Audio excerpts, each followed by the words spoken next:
ओम अज्ञानतिमिरान्धस्य ज्ञानञ्जनशलाकया चक्षुरुन्मिलितं येन तस्मै श्रीगुरुवे नमः। श्रीचैतन्यमनोभीष्टं स्थापितं येन भूतले स्वयं रूपकदामह्यं ददाति स्वपदान्तिकं। वन्देऽहं श्रीगुरुः श्रीयुतपदकमलं श्रीगुरून् श्रीरूपं साग्रजातं सगणरघुनाथान्वितं तं सजीवं साद्वैतं सावधूतं परिजनसहितं कृष्णचैतन्यदेवं श्री राधा कृष्ण पादान सगण ललिता श्री विशाखानवृताश्च श्री सीता लक्ष्मण भरत शत्रुघ्न हनुमत समेत श्री रामचंद्र ध्यायामि।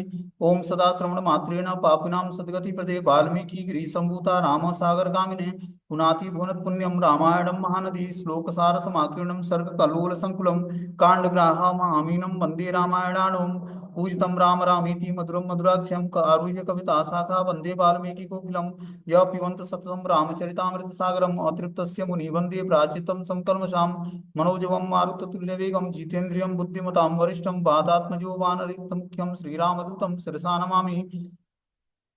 वेदे सहित सुरद्रुमतले हेमे महामण्डपे मध्ये पुष्पकमासने मणिमये वीरासने सहि स्थिरम् अग्रे वाचयितुं प्रवचनं सुतं तत्त्वं मुनिभ्यं परं व्याख्यन्तं वरदादिभिः परं कृत्यं रामं भजे श्यामलम्। वामे भूमि सुता पुरस्तु हनुमान पश्चात् सुमित्रा सुतं शत्रुघ्नो भरतस्य पार्श्वो दल्येदु कोणेषु च सुग्रीवश्च विभीषणस्य युवराटा तारासुतं जाम्वानं मध्ये नील सरोज कोमल रुचिरं रामं भजे श्यामलं। रामं रामानुजं सीता भरतं भरतानुजं सुग्रीव वायुसुनं च प्रणमामि पुनः पुनः। नमस्तुते रामाय सलक्ष्मणाय देव्ये च तस्य जनकात्मजाय नमस्तुते रुद्रे यममानिलेभ्यो नमस्तुते चंद्र मरुद्गणभ्यं चरितं रघुनाथस्य शतकोटि प्रविस्तरम् एकैकमक्षरं पुंसा महापातकनाशनं वाल्मीकि गिरिसम्भूता राम भुवनिधि संगतां श्रीमद्नारायणी गंगा पुनाति भुवनत्रयम् वाल्मीकि मुनिसिंहश्च कवितावनचारिणी शृण्वं रामकथानादं को न यान्ति परां गतिम्। नीलाम्बुजस्यां मलकोमलांगं सीतास्मारो प्रतिभामि पाणो महस्याय चारुचापं नमामि रामं रघुवंशनाथम्। जय श्री कृष्ण चैतन्य प्रभु नित्यानंद श्री अद्वैत गदाधर श्रीवासादि श्री गौर भक्त वृंद। हरे कृष्णा कृष्ण कृष्णा हरे हरे हरे राम राम राम हरे हरे।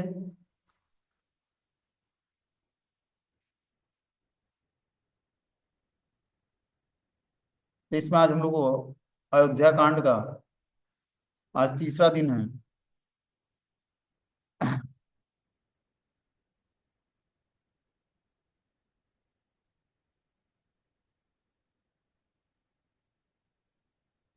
कल हमने जैसी स्टोरी बताई थी कि जो है महाराजा दशरथ कौशल्या के भवन में आते हैं और जो है कौशल्या महाराजा दशरथ को देखती है और पूछती है कि मतलब ये स्थिति आपको कैसे प्राप्त हो, मतलब इतना आप दुखी हो गए और इस तरह से आप बार बार मूर्छित हो जा रहे हैं। और महाराज कौशल्या को देखकर और क्या करते हैं, जोर जोर से विलाप करने लगते हैं। आधी रात्र हो जाती है और महाराज महाराजा दशरथ कौशल्या से कहते हैं कि हे कौशल्या, मेरी दृष्टि से श्री राम के ही साथ चली गई है, अब तक भी नहीं लौटी है। मैं तुम्हें देख नहीं पा रहा हूँ, एक बार मेरे शरीर का स्पर्श करो। महाराज को व्यथित देखकर कौशल्या जी उनके पास आकर बैठती हैं और विलाप करने लगती हैं। महाराज, आज श्री राम अपनी पत्नी और भाई के साथ वन चले गए हैं, अब तो कैकेयी मुझे और कष्ट देगी। उन सबों को वन में कितना कष्ट उठाना पड़ेगा। कब वो अबेला आएगी जब वो आपके साथ वन वह आपके साथ वन से लौटे हुए श्री राम सीता और लक्ष्मण को देख पाऊंगी। अब तो श्री राम के बिना मैं जीना भी नहीं चाहती हूँ। इस प्रकार कौशल्या ने देर तक विलाप किया। विलाप करते हुए कौशल्या को देखकर सुमित्रा ने उन्हें सांत्वना प्रदान की। आपके पुत्र श्री राम उत्तम गुणों से युक्त पुरुषों में श्रेष्ठ हैं, उनके लिए इस तरह शोक करना और दीनता पूर्वक रोना उचित नहीं है। श्री राम धर्मात्मा हैं, उनके लिए शोक करना उचित नहीं है। उनके साथ लक्ष्मण और सीता गए हैं, अतएव श्री राम को कभी भी कष्ट नहीं होगा। श्री राम को सूर्य भी संतप्त नहीं कर सकता है, वे चंद्रमा की शीतल किरणों का सेवन करेंगे। श्री राम के द्वारा युद्ध में संबर के पुत्र सुबाहु को मारा गया देवर्षि देखकर महर्षि विश्वामित्र ने उन्हें उन दिव्य अस्त्रों को प्रदान किया था जिसे वो ब्रह्मा जी से प्राप्त किए थे। उस श्री राम के समक्ष कोई भी शत्रु टिक नहीं पाएगा। उसके बाद सुमित्रा माता कहने लगी कि हे देवी, श्री राम सूर्य के भी समान प्रकाशक हैं, अग्नि के समान उनमें दाह शक्ति है, स्वामियों के भी स्वामी हैं, लक्ष्मी के भी शोक का वर्धन और क्षमा के भी क्षमा करने वाले हैं। वे देवताओं के भी देवता और भूतों के भी उत्तम भूत हैं। वे चाहे वन में रहें या नगर में, उनके लिए कोई भी जगह दोष से युक्त नहीं है। पुरुषों में अग्रगण्य श्री राम शीघ्र ही पृथ्वी पर सीता और लक्ष्मी लक्ष्मी के साथ राज्याभिषेक होंगे। आप भी शीघ्र ही वन से लौटे हुए श्री राम से वंदित होंगी। अतः श्री राम के लिए आपके मन में शोक तथा दुख नहीं होना चाहिए। आपको तो इस लोगों को धैर्य बधाना चाहिए। आप इस तरह स्वयं ही कातर हो रही हैं। लक्ष्मण जी की माता सुमित्रा जी की बातों को सुनकर श्री राम की माता कौशल्या और महाराजा दशरथ के शरीर में ही उनका शोक तत्काल उसी तरह विलीन हो गया, जैसे शरत काल में थोड़े जल वाला मेघ तत्काल विनष्ट हो जाता है। इस तरह सुमित्रा माता ने कौशल्या को और दशरथ जी को ढाढ़स बधाया। बोलते हैं, भगवान श्री राम रथारूढ़ होकर वन जा रहे थे। नगरवासी उनके पीछे लग गए। प्रजाजनों ने श्री राम को घर लौट जाने के लिए बहुत कहा, किंतु श्री राम नहीं लौटे। अंत में श्री राम ने प्रजाओं से कहा कि आप लोगों का जो प्रेम मुझसे में है, उससे अधिक प्रेम भरत से होना चाहिए। कैकेयी नंदन भरत आप लोगों से हमारे ही समान प्रेम करेंगे। अतएव मेरे चले जाने पर आप महाराज जिस प्रकार से सुख संतप्त न हो, आप लोग वैसा ही आचरण करना। उसी से मुझे प्रसन्नता होगी। किंतु प्रजाजनों की सुदृढ़ इच्छा थी कि श्री राम ही राजा बने। उस प्रजाओं में कुछ वृद्ध ब्राह्मण थे। उन ब्राह्मणों ने कहा कि अरे तेज चलने वाली अति जाति के घोड़े, तुम लोग वेगपूर्वक श्री राम को वन की ओर लिए जा रहे हो। लौट जाओ मत जाओ, अपने स्वामी का कल्याण करो। वृद्ध ब्राह्मणों का विलाप सुनकर श्री राम रथ से नीचे उतर गए। उस ब्राह्मणों का वहीं कहीं साथ न छूट जाए, इसलिए वे सीता और लक्ष्मण के साथ पैदल ही चलने लगे। श्री राम को पैदल चलते देखकर ब्राह्मणों ने कहा कि श्री राम तुम ब्राह्मणों के हितैषी हो, इसलिए यह सारा ब्राह्मण समुदाय तुम्हारे पीछे पीछे चल रहा है। उन ब्राह्मणों के कंधे पर चढ़कर अग्निदेव भी तुम्हारा अनुसरण कर रहे हैं। हम लोगों को वाजपेयी यज्ञ में श्वेत छत्र मिले हैं, उसी से हम तुम्हारे सिर पर छाया करेंगे। हमारे बाल पककर सफेद हो गए हैं। हम हाथ जोड़कर प्रार्थना करते हैं कि तुम घर लौट जाओ। इस तरह से प्रार्थना करते हुए ब्राह्मणों ने श्री राम ने देखा और रात्रि में वही तमसा नदी के तट पर रुक गए। श्री राम ने सीता और लक्ष्मण के साथ रात्रि में तमसा तट पर निवास किया, साथ में अयोध्या वासी भी। श्री राम ने लक्ष्मण से कहा कि तुम अयोध्या के लिए उदास नहीं होना चाहिए। अब अयोध्या की सारी जनता शोकार्त होगी। मुझे तो डर है कि माता कौशल्या और महाराजा दशरथ हम लोगों के वियोग में रोते रोते कहीं अंधे न हो जाएं। किंतु मुझे विश्वास है कि भरत हमारे माता पिता को अवश्य आश्वस्त करेंगे। महाबाहु लक्ष्मण, जब मैं भरत के कोमल स्वभाव को याद करता हूँ, तो फिर मुझे अपने माता पिता के विषय में अधिक चिंता नहीं होती है। तुम यहाँ मेरे साथ आए, अतएव जानकी की रक्षा के लिए मुझे चिंतित नहीं होना होगा। यद्यपि यहाँ फल मूल मिल सकते हैं, फिर भी मैं आज पहली रात केवल जल पीकर ही बिताऊंगा। इधर रात्रि हो गई और लक्ष्मण और सुमंत ने मिलकर श्री राम के सोने की व्यवस्था कर दी। तृण और पत्तों से बनी सैया पर श्री राम और सीता सो गए।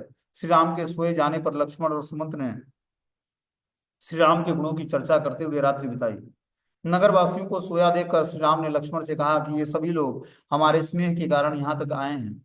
अतएव इन लोगों को सोते छोड़कर यहाँ से दूर चला जाना चाहिए। श्री राम की बातों को सुनकर लक्ष्मण ने कहा, मुझे भी यही अच्छा लगता है। आप शीघ्रता करें। श्री राम ने सुमंत से कहा कि शीघ्रता कीजिए, रथ ज्योति है, दूसरे वनों में ही हम चलेंगे। सुमंत ने भी ऐसा ही किया। श्री राम लक्ष्मण और सीता के साथ रथ पर चढ़कर तमसा नदी को पार किए। इसके बाद उन्होंने नागरिकों का हित करने के लिए सुमंत से कहा, सारथी आप रथ पर बैठकर अपने उत्तर की ओर जाइए। 2 घड़ी तक तीव्र गति से उत्तर की ओर जाकर फिर दूसरे मार्ग से रथ को यहीं लौटा लाइए। पूर्ववासी मुझे जान न सकें, इस तरह का प्रयास आप यत्न पूर्वक करें। सारथी ने वैसा ही किया। इसके बाद सारथी ने उन्हें रास्ते में से रथ हाँका, जिस रास्ते से तपोवन पहुंचा जा सके। प्रातःकाल जब नगरवासी जग कर देखे कि श्री राम लक्ष्मण नहीं है, तो वे अचेत हो गए और अनेक प्रकार से विलाप करने लगे। हम लोगों की इस निद्रा को धिक्कार है, जिसके कारण अचेत हो जाने के कारण हम उस विशाल वक्ष स्थल वाले महाबाहु श्री राम के दर्शन से वंचित हो गए। जो श्री राम हमारा पालन करते थे, वे आज हमें छोड़कर वन में चले गए हैं। श्री राम के अभाव में हमारा जीवन व्यर्थ है। हम अपनी जान दे देंगे अथवा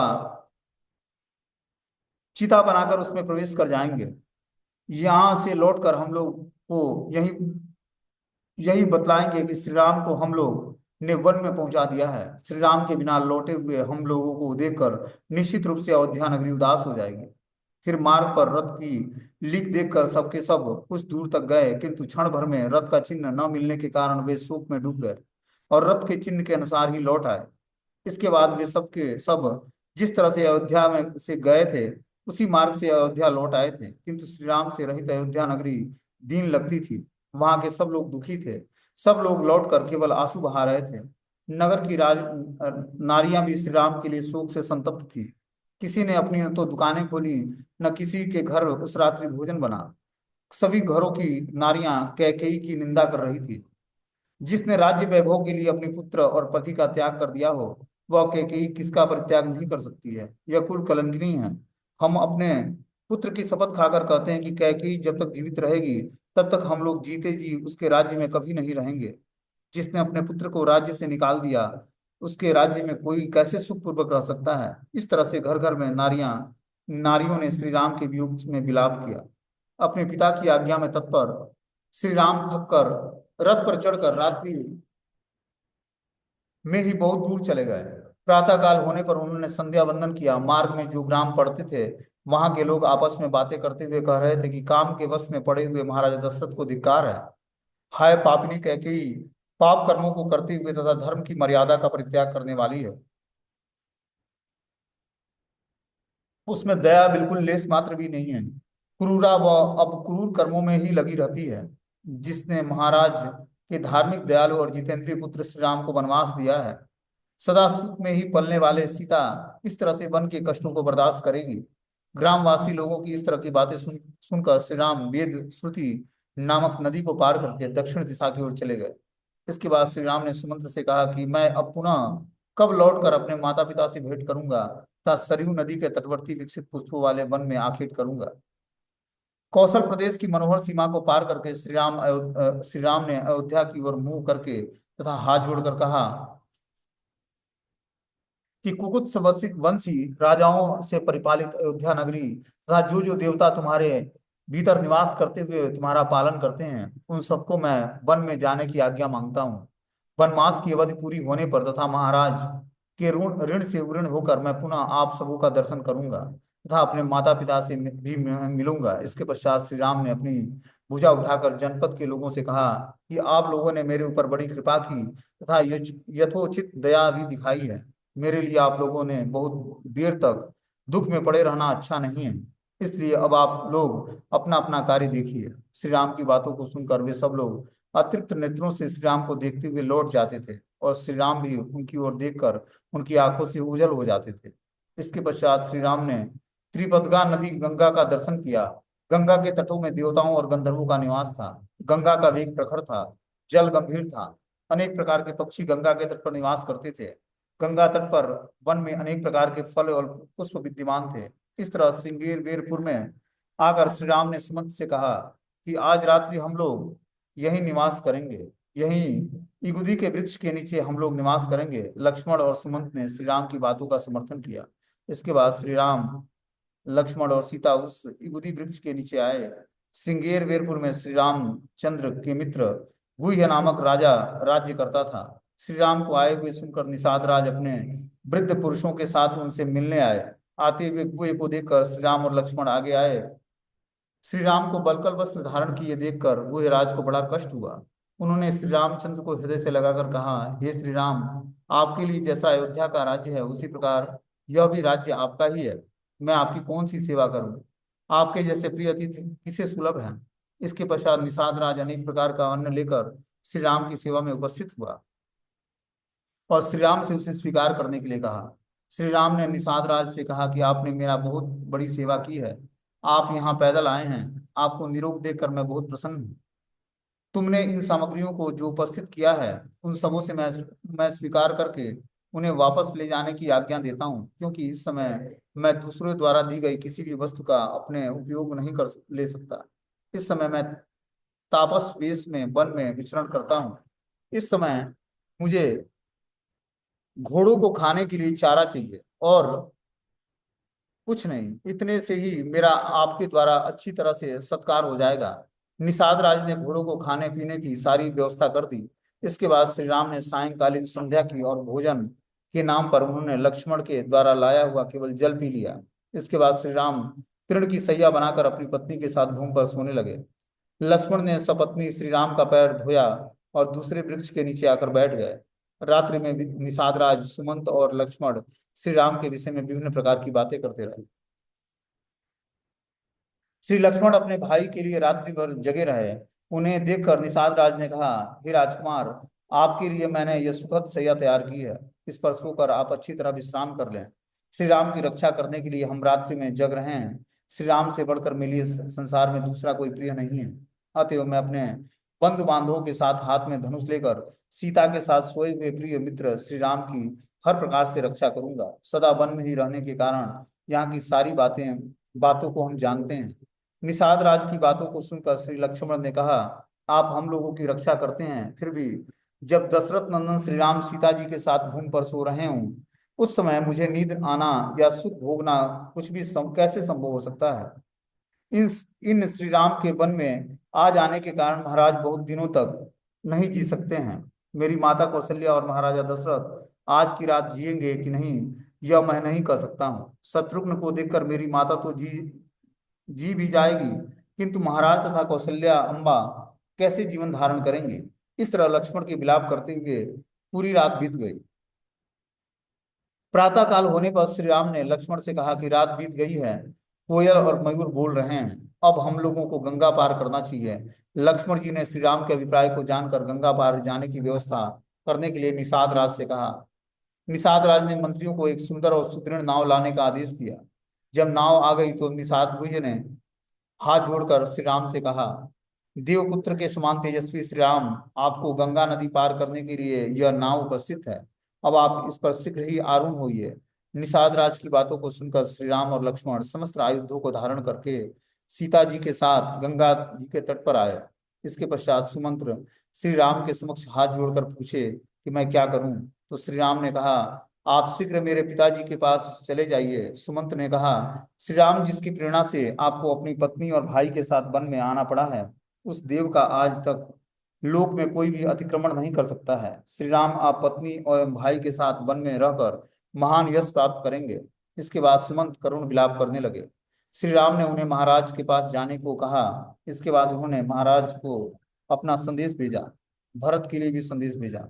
सुमंत ने कहा, श्री राम आपसे रहित रथ को देखकर अयोध्या और अयोध्या की प्रजा निराश हो जाएगी। आपने देखा था कि आपके वन चलते समय प्रजाएं कितनी दुखी थीं। अतएव आप आज्ञा दें, आपके ही साथ मैं भी वन चलूं। मैं चाहता हूं कि वनवास की अवधि समाप्त होने पर इसी रथ पर आपको अयोध्या ले चलूंगा। सुमंत की दीनता भरी भक्ति देखकर श्री राम ने उनसे कहा कि जानामि परमां भक्ति अहं ते वृत्तवत्सला, शृणु चापि यदर्थम त्वां प्रेष्यामि पुरीमितम। सुमंत जी ने, मैं जानता हूँ कि आप अपने स्वामी के प्रति स्नेह रखने वाले हैं। मुझ में आपकी जो उत्कृष्ट भक्ति है उसे भी मैं जानता हूँ। फिर भी यहाँ से मैं जो आपको अयोध्या भेज रहा हूँ उसका प्रयोजन आप सुने। आपके अयोध्या जाने पर माता कैकेयी को विश्वास हो जाएगा श्री राम वन चले गए हैं, अन्यथा वे महाराज के मिथ्यावादी होने का संदेह करेगी। इसके बाद श्री राम ने निषाद राज से कहा, निषाद राज, इस समय मेरा ऐसे वन में रहना ठीक नहीं है जहां तक जनपद के अधिक लोग आते जाते हैं। अतएव मुझे निर्जन वन में के आश्रम में ही रहना चाहिए। इसके लिए मुझे जटा धारण करना चाहिए। अतएव आप वट वृक्ष का दूध लाइए। निषाद राज ने वट वृक्ष का दूध लाया। उसमें श्री राम ने अपनी तथा लक्ष्मण की जटा बनाई। इसके बाद श्री राम ने निषाद राज से विदा ली। नौका पर बैठकर जब वे गंगा के बीच में आए तो श्री सीता ने गंगा जी के से प्रार्थना की। क्या प्रार्थना की?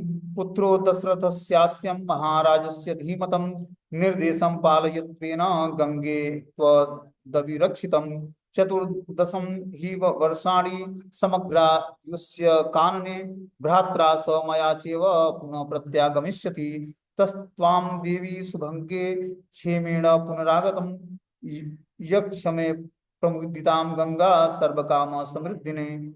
देवी गंगा ये परम बुद्धिमान महाराजा दशरथ के पुत्र हैं तथा पिता की आज्ञा का पालन करने के लिए वन में जा रहे हैं। आप ऐसी कृपा करें कि आपसे सुरक्षित होकर ये पिता की आज्ञा का पालन कर सकें। 14 वर्षों तक वन में रहकर ये मेरे तथा अपने छोटे भाई के साथ अयोध्या लौटेंगे। हे सौभाग्यशालिनी देवी गंगे, उस समय वन से पुनः लौटकर समस्त कामनाओं से परिपूर्ण मैं बड़ी प्रसन्नता के साथ आपकी पूजा करूंगी। आपके तीर पर जिसने देवताओं के मंदिर होंगे उन सबों के देवताओं की भी मैं पूजा करूंगी। इस तरह से भी प्रार्थना करते हुए सीता जी गंगा के दक्षिण तट पर आ गई। नाव से उतरकर श्री राम ने लक्ष्मण से कहा कि तुम आगे चलो, बीच में सीता चलेंगी। और तुम दोनों की रक्षा करता हुआ मैं पीछे पीछे चलूंगा। श्री रामचंद्र की बात सुनकर श्री लक्ष्मण आगे चले, उनके पीछे सीता जी चलने लगी। उनके पीछे श्री राम चले। आगे बढ़ते हुए श्री राम वत्स देश प्रयाग में आ पहुंचे। अब भगवान श्री राम जो है प्रयाग जनपद में पहुंचते हैं। बोलते हैं कि आज पहली रात्रि थी जब श्री राम लक्ष्मण और सीता सुमंत के बिना थे। सुमंत जी को भगवान ने रथ को लेकर और अयोध्या लौटने का आदेश दिया था। अब सुमंत जो है रथ को लेकर अयोध्या लौट गए। भगवान पैदल पैदल होकर जो है जंगलों के रास्ते जो है प्रयाग पहुंच जाते हैं। श्री राम ने लक्ष्मण से कहा कि हम दोनों को सावधानी से सीता की रक्षा करनी चाहिए। आज महाराज बड़े ही दुखी होंगे और देवी कैकेयी प्रसन्न होगी। लक्ष्मण कहीं ऐसा न हो कि भरत को आया हुआ देखकर देवी कैकेयी कहीं महाराज को मार दे। मेरे और तुम्हारे दोनों के भाव में महाराज क्या कर पाएंगे। अपने ऊपर आई हुई विपत्ति को देखकर मुझे तो ऐसा लगता है कि धर्म और अर्थ की अपेक्षा काम का ही अधिक महत्व है। लक्ष्मण, जिस तरह पिताजी मेरा परित्याग कर दिया है, उसी तरह से कोई अज्ञ पुरुष भी अपने आज्ञाकारी पुत्र का परित्याग कर सकता है क्या। पिताजी वृद्ध हैं और मैं वन में हूँ, अतएव भरत ही राज्य का संपूर्ण सुख भोगेगा। जो मनुष्य अर्थ और धर्म का परित्याग करके केवल काम परायण हो जाता है, उसकी वही दशा होती है जो महाराज की हुई है। मुझे तो यही लगता है कि महाराजा दशरथ का विनाश करने के लिए, मुझे देश से निकलवाने के लिए, भरत को राज्य दिलाने के लिए कैकेयी अयोध्या में आई है। कहीं अपने सौभाग्य से मोहित होकर कैकेयी सुमित्रा और कौशल्या को दुख न देने लगे। अतएव लक्ष्मण, उन लोगों की रक्षा करने के लिए तुम आज ही अयोध्या चले जाओ। मैं अकेले ही सीता के साथ वन चला जाऊंगा। हो सकता है कि कैकेयी मेरी माँ को विष दे दे। माता कौशल्या ने व्यर्थ ही मुझे जैसे पुत्र को जन्म दिया और पाला पोसा है। जब सुख लेने की बेला आई तो मैं माँ से अलग हो गया हूँ, उनकी कोई सेवा नहीं कर सका। लक्ष्मण, यदि मैं क्रुद्ध हो जाऊं तो अकेले ही पृथ्वी को तथा अयोध्या को बाण से नष्ट कर सकता हूँ और निष्कंटक राज्य बना दूं। किंतु परलौकिक हित में पराक्रम साधक नहीं बनता है। मैं अधर्म से डरता हूँ, अतएव अपने को अभिषिक्त नहीं करा सकता। इस तरह अनेक प्रकार से जब श्री राम विलाप कर रहे थे तो लक्ष्मण ने उन्हें समझाया, आप ऐसा करके मुझे और सीता जी को क्यों दुखी बना रहे हैं। श्री राम, आपके बिना न तो सीता और न मैं दो घड़ी तक जीवित तक भी जी सकते हैं। ठीक उसी तरह जैसे जल के बाहर निकली हुई मछली नहीं जी पाती है।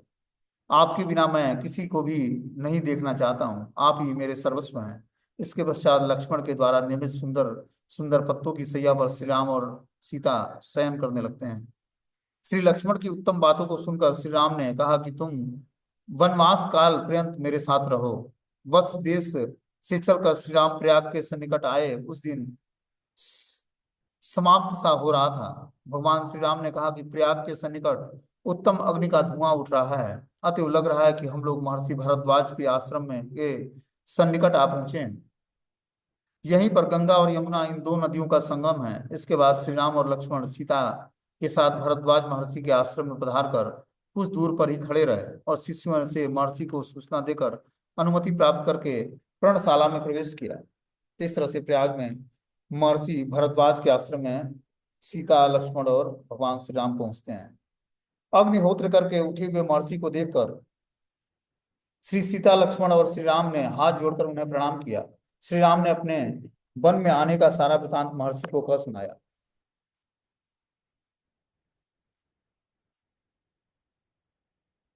उन्होंने कहा कि पिता की आज्ञा से हम लोग तपोवन चार्ज चलाओ पूरा। जाएंगे और फल फूल का आहार करते हुए धर्म दे का दिया तो। करेंगे।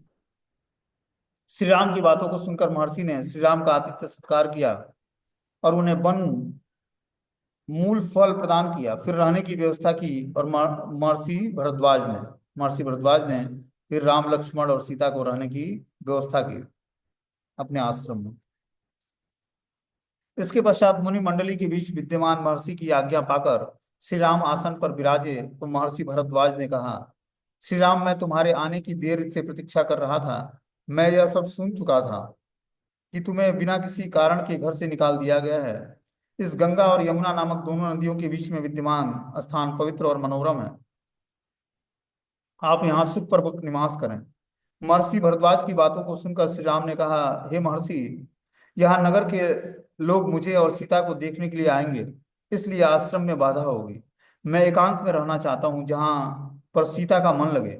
इसके बाद महर्षि भरद्वाज ने कहा कि हे श्री राम, यहाँ से 10 कोस की दूरी पर चित्रकूट पर्वत है, वहां पर आप निवास करें।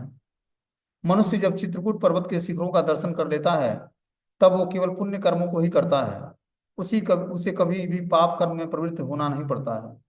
वहां अनेक तपस्वी ऋषि का निवास है, वहीं आप रहें। इस तरह श्री राम के साथ महर्षि भरद्वाज रात्रि में बातें कर रहे थे। उस दिन रात्रि में श्री राम भरद्वाज आश्रम में ही निवास किए और महर्षि ने श्री राम का समुचित आतिथ्य सत्कार किया। प्रातःकाल होते ही श्री राम ने महर्षि भरद्वाज से चित्रकूट जाने की आज्ञा मांगी। महर्षि भरद्वाज ने चित्रकूट पर्वत की महिमा का वर्णन करके पत्नी और भाई सहित श्री राम को चित्रकूट भेज दिया। श्री राम को चित्रकूट जाने के लिए उद्यत देकर महर्षि भरद्वाज ने स्नेह पूर्वक उनका स्वास्थ्य वाचन किया और उसके साथ महर्षि भरद्वाज ने कहा, क्या बोला, हे श्री राम, आप दोनों भाई गंगा और यमुना के संगम स्थल पर जाकर जहाँ पश्चिम वाहिनी गंगा यमुना में मिलती है उस यमुना की ओर जाएं। फिर वहां स्नान करके बेड़ा बनाकर यमुना पार कर जाना। उसके आगे जाने पर एक बहुत बड़ा बरगद का वृक्ष मिलेगा। उसके पत्ते सदा हरे रंग के होते हैं और वह अनेक वृक्षों से घिरा है। अब उस वृक्ष का नाम श्याम वट है। उसकी छाया में अनेक सिद्धों का निवास है। माँ सीता हाथ जोड़कर उस वृक्ष से आशीर्वाद की याचना करे। वहां जाकर यदि चाहें तो रात्रि में निवास करें और आगे चले जाएं। श्याम वट से यह कोस की दूरी पर नील वन का दर्शन होगा। वही चित्रकूट का मार्ग है। मैं उसी मार्ग में से अनेक बार चित्रकूट गया हूँ। महर्षि भरद्वाज से विदा लेकर श्री राम और लक्ष्मण जी सीता को आगे करके चलने लगे। यमुना के तट पर आकर श्री राम और लक्ष्मण बेड़ा बनाए और यमुना को पार करने लगे। बेड़ा जब बीच नदी में आया तो सीता ने यमुना से प्रार्थना की, हे देवी, मैं आपको पार कर रही हूँ, आप मेरे पति के व्रत को पूरा करना। इसके बाद श्री राम, लक्ष्मण और सीता श्याम वट आए। यहाँ पर सीता जी ने श्याम वट से आशीर्वाद की याचना की। इसके बाद वे नील वन में आकर के रात्रि में निवास किए। प्रातःकाल जगने के बाद श्री राम, लक्ष्मण और सीता ने यमुना नदी में स्नान करके और चित्रकूट के लिए प्रस्थान किया। रात्रि रास्ते में श्री राम अनेक प्रकार से पुष्पों की शोभा श्री जानकी देवी को दिखा रहे थे। वन में मधु के छत्ते लगे हुए तथा मयूर नृत्य कर रहे थे। इसके पश्चात उन्नत शिखरों वाले चित्रकूट पर्वत दिखाई दिया। सीता के साथ श्री राम, लक्ष्मण चित्रकूट पहुंच गए। श्री राम ने निश्चय कर लिया कि अब हम लोग चित्रकूट पर ही निवास करेंगे। इस प्रकार से निश्चय करके श्री सीता, लक्ष्मण और राम महर्षि वाल्मीकि के आश्रम में आए और उन्हें हाथ जोड़कर प्रणाम किया। प्रसन्न होकर महर्षि ने इन सबों का आतिथ्य सत्कार किया और बैठने के लिए कहा। इसके बाद श्री राम लक्ष्मण को बैठने के लिए कहे। इसके बाद श्री राम ने लक्ष्मण को सुंदर पर्णशाला बनाने का आदेश दिया। श्री राम की आज्ञा पाकर श्री लक्ष्मण ने सुंदर पर्णशाला का निर्माण किया। इसके बाद श्री राम ने शास्त्रीय विधि से उस पर्णशाला की वास्तु शांति की। इसके पश्चात श्री राम ने वास्तु दोष को दूर करके करने वाले मंगल पाठों को करके वेदिष्य देव बलि, रौद्र याज्ञ और वैष्णव याज्ञ किया।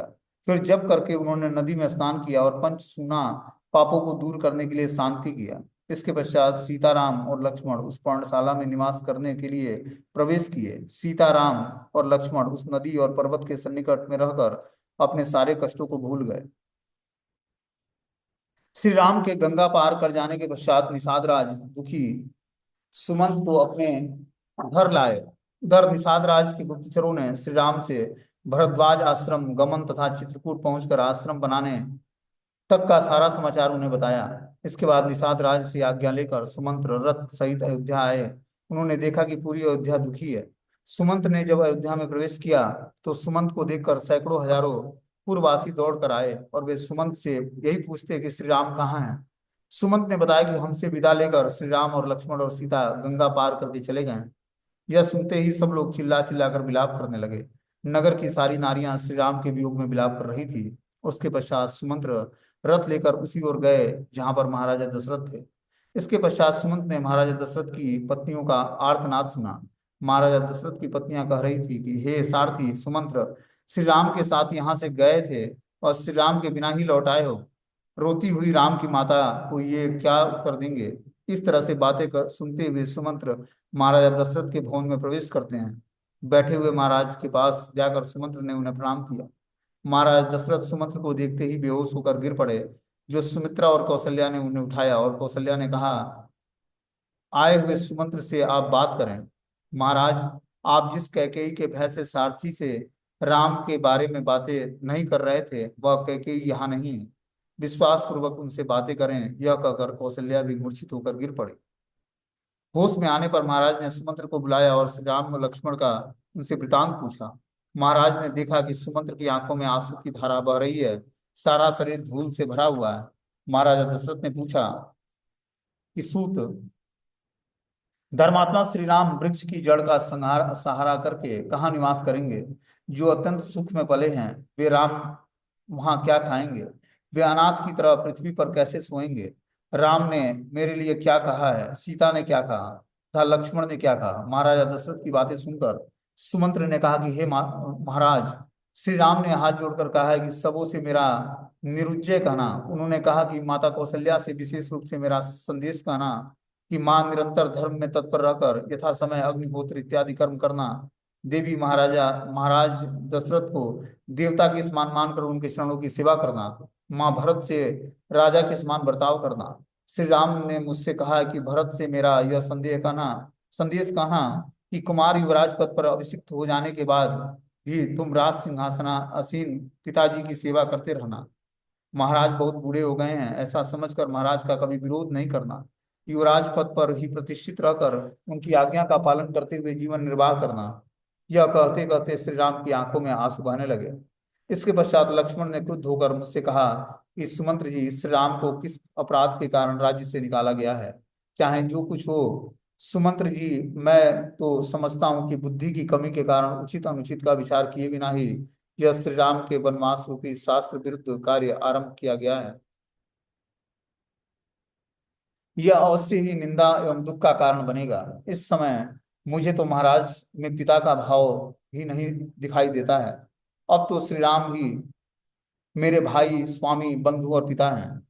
मैं अपना सब कुछ श्री राम को ही मानता हूँ। सीता ने जो कभी इस प्रकार की विपत्ति देखा ही नहीं, वह किस तरह की कर्तव्य मूढ़ होकर केवल रोती रहती है।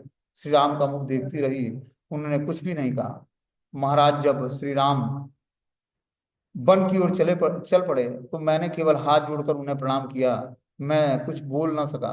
कई रात तक मैं निषाद राज के यहाँ टिका रहा कि कहीं राम मुझे बुला लें। अंत में निराश होकर मैं अयोध्या आया हूँ।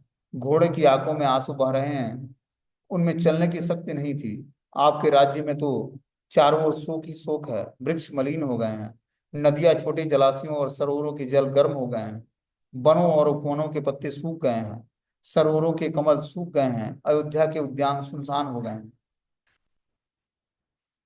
अयोध्या में प्रवेश करते समय किसी ने प्रसन्नता पूर्वक बात नहीं की। श्री राम को न देख कर सभी लोग लंबी सांस लेने लगे। इस खाली रथ को देखकर सभी लोग दूर से ही आंखें आंसू बहाने लगे। अयोध्या की नारियों में हाहाकार मच गया, वे आर्तनाद करने लगी। महाराज, श्री राम के वियोग में संपूर्ण अयोध्या उसी प्रकार व्याकुल है जैसे राम की बिना माता कौशल्या।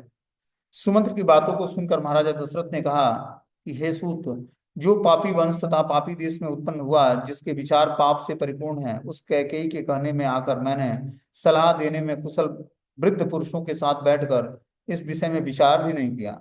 मित्रों, मंत्रियों और वैदिक ब्राह्मणों से सलाह लिए बिना मैंने अज्ञातवश स्त्री के परतंत्र होकर यह कार्य अचानक ही कर दिया है।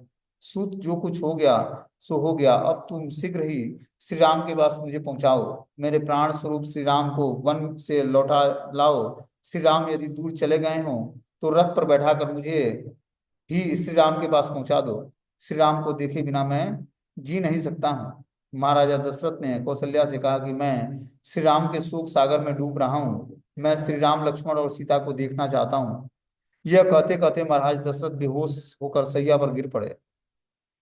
श्री रामचंद्र के लिए इस प्रकार विलाप करते हुए महाराजा दशरथ के मूर्छित हो जाने पर उनके उस करुणापूर्ण वचन को सुनकर श्री राम की माता कौशल्या देवी को दोगुना भय हो गया। श्री राम के शोक से संतप्त कौशल्या माता पृथ्वी पर गिर पड़ी और सुमंत्र से कहने लगी, सुमंत्र, जहां श्री राम, लक्ष्मण और सीता हैं, वहीं पर मुझे भी पहुंचा दो। अब उन सबों के बिना मैं एक क्षण भी नहीं रह सकती हूँ। तुम अपना रथ शीघ्र लौटा लाओ और मुझे भी दंडकारण्य में पहुंचा दो। यदि मैं उस सबों के पास नहीं गया तो यमलोक चली जाऊंगी। कौशल्या देवी की यह स्थिति देखकर सुमित्रा देवी ने कहा, महारानी जी, इस शोक मोह और दुख जन्य व्याकुलता को छोड़ दीजिए। श्री राम इस सारे संताप को छोड़कर वन में निवास कर रहे हैं। लक्ष्मण उनके चरणों की सेवा करते हैं। श्री सीता का मन श्री राम में लगा रहता है, अतः वे वन में भी घर के ही समान रहते हैं। मुझे तो लगता है सीता को पहले से ही वन में रहने का अभ्यास है। वे श्री राम के समक्ष सदा प्रसन्न रहती है। सीता जब श्री राम और लक्ष्मण को देखती है तो उन्हें यह लगता है कि अयोध्या वहां से 1 कोस की दूरी पर है और वे यहाँ वन विहार करने आई हैं। वे सदा प्रसन्न रहती हैं। श्री राम के साथ रहकर वे बनेले हाथी अथवा सिंहों को भी देखकर नहीं डरती हैं। वे तीनों प्रसन्नता पूर्वक महर्षियों के मार्ग पर चल रहे हैं। अतः उन लोगों के विषय में आपको कोई चिंता करनी नहीं चाहिए। यद्यप सुमंत्र ने कौशल्या देवी को बहुत समझाया, फिर भी वे बहुत देर तक विलाप करती रही। श्री राम के विषय में विलाप करते हुए श्री कौशल्या देवी ने महाराज दशरथ से कहा कि हे महाराज, यद्यप त्रैलोक्य में आपका महान यश फैला हुआ है, आप बड़े दयालु और उदार और प्रियवादी हैं, किंतु आपके वे दोनों पुत्र वन के कष्टों को कैसे बर्दाश्त करेंगे? सुकुमारी सीता कैसे वन के कष्टों को सहती होगी? वह वन में सूखे निवार का आहार कैसे करती होगी? सुख समृद्धि श्री राम वन में पृथ्वी पर कैसे सोते होंगे? निश्चय ही मेरा हृदय वज्र का बना है। श्री राम और लक्ष्मण को न देखने पर भी हजारों टुकड़ों में विदीर्ण नहीं हो जाता है। आपने बड़ा ही निर्दयता पूर्वक कर्म किया है। श्री राम, लक्ष्मण और सीता को वन में भेजकर यदि श्री राम 15वें वर्ष में लौट आए तो क्या भरत राज्य का परित्याग करके उन्हें दे देगा? यह भी देखा जाता है कि कुछ ब्राह्मणों के भोजन कर लेने पर दूसरे ब्राह्मण भोजन नहीं करते हैं। उसी तरह भरत के द्वारा उपभोक्त राज्य का उपभोग श्री राम नहीं करेंगे। यह कभी संभव नहीं है। हविष्य, घी, पुरोडास, कुश और खेर के स्तंभ उनका यज्ञ में एक बार उपयोग कर दिए जाने पर फिर उनका दोबारा उपयोग नहीं किया जाता है। इसी तरह भरत के द्वारा उपभोक्त राज्य का उपभोग श्री राम नहीं करेंगे। समर्थ होकर भी श्री राम ने अधर्म के भय से राज्य पर अधिकार नहीं किया।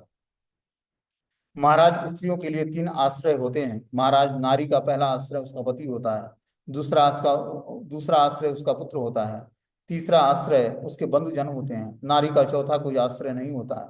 उसमें आप तो मेरे ही है नहीं बल्कि सौत के हैं। मेरा पुत्र वन में चला गया है, मेरा बांधव भी दूर हो गया है, अतः मैं बिल्कुल असहाय हूँ।